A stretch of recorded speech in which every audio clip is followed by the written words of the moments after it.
All right, let's talk through this problem. We saw this on our practice. We also saw it on the exam. And it's going to be, how we solve it is going to be very important in the coming modules. We're still going to be working with equilibrium problems. So we've got a reaction, and one of the first things you notice is it doesn't write the reaction out for you. Well, you guys are in Gen Chem 2. You should be able to write that out. We also did some nomenclature at the beginning of the semester. This is why. You just got to remember these things. So I've got sulfur dioxide reacts with carbon dioxide to form an equilibrium with sulfur trioxide and carbon monoxide, all gases. You should be able to write out those formulas. You should be able to balance it.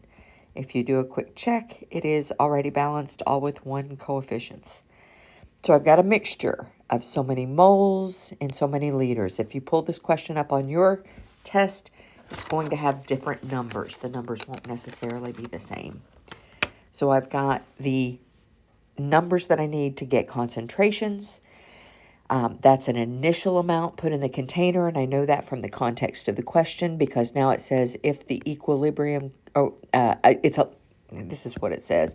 It says it's allowed to reach equilibrium. That tells me I put that in initially, now it's reaching equilibrium, and then here I have the equilibrium constant, and I want to know the concentration of, in this case, carbon dioxide at equilibrium. That means I need an ice table, because in that ice table, that's where I'm going to find that equilibrium concentration of carbon dioxide. There's my carbon dioxide. I need this number here. We worked problems like this back in Module 4 even, with artificial numbers. Here's a reaction, here's your starting amount, what's the amount at equilibrium, that sort of thing. So you've got a basis for this. We keep repeating it. Let's write out the formula for the equilibrium constant in terms of concentrations.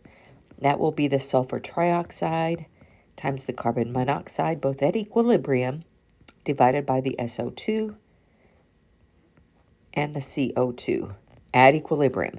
So the numbers in this row go into that equation. We also know the initial amounts of sulfur dioxide and carbon dioxide. Again, those are my initial amounts that I'm putting in the container and then allowing it to reach equilibrium. So an initial SO2 is 1.67 divided by 2.99. Now I could go ahead and calculate that.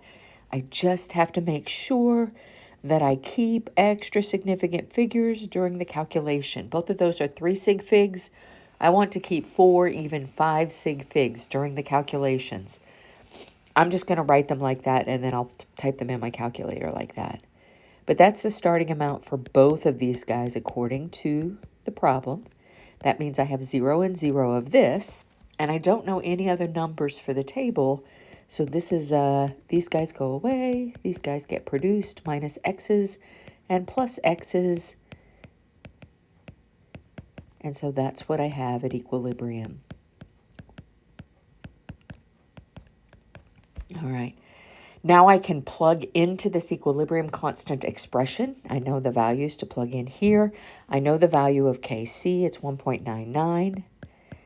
The problem is, of course, this is a bear of an equation. So I've got an x squared on top, and I've got 1.66 all over 2.99 minus x squared on bottom.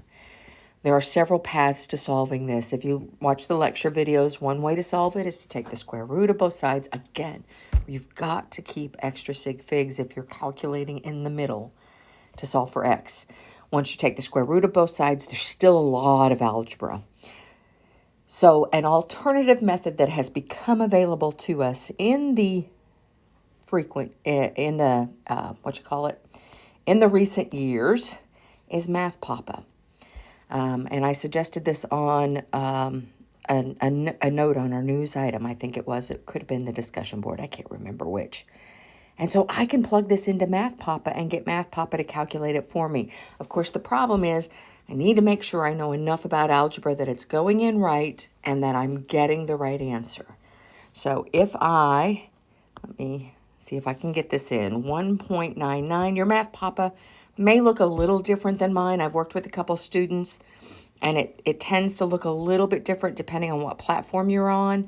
But if you'll notice right up above that box where I'm typing in the big blue box. It's putting that formula up above sort of the way you should see it if it's written out. So 1.67 divided by 2.99. You notice it wrote that as a ratio, and then I want all of that minus, let's make sure it puts that minus in the right place, x, it put it in the right place. If it had put the minus x down with the 2.99, I would need to fix that. This guy is also squared.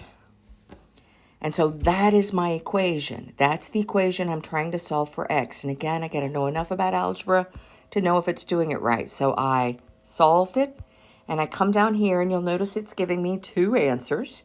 Oops, because there are two solutions to a quadratic equation. This is essentially a quadratic equation. So x equals 1.918558. I'm keeping extra sig figs, because I'm not done yet. 0.326839. All right. One of those is the correct answer. Now, it's not necessarily the answer to the question. It's the solution for x. Only one of them will make sense. Only one of them will make sense when you plug it back into the equilibrium row, which is where our x's are. And so the concentration of SO2, which is equal to the concentration of CO2 at equilibrium,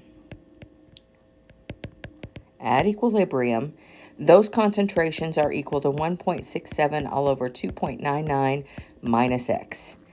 One of those answers will not make sense. So here I go, 1.67, I'm just punching this in on my cheap calculator, divided by 2.99 equals, I'm going to store that so I don't have to bring it back. That is about 0.5585. Again, I'm not stopping here, I'm keeping extra sig figs. If I subtract off this x value, I end up with something that's negative. You can never have a negative amount at equilibrium. So that answer doesn't make sense. Therefore, this must be the value for x. So I'm going to take this answer, which is sitting here in my calculator, minus the 0.326839. And so my equilibrium concentration of SO2 and CO2 each is 0.23168. Your instructions are to round to 3 decimal places, and you do want to round, and so I would call that 0.232. I did get that answer. Hope this helps.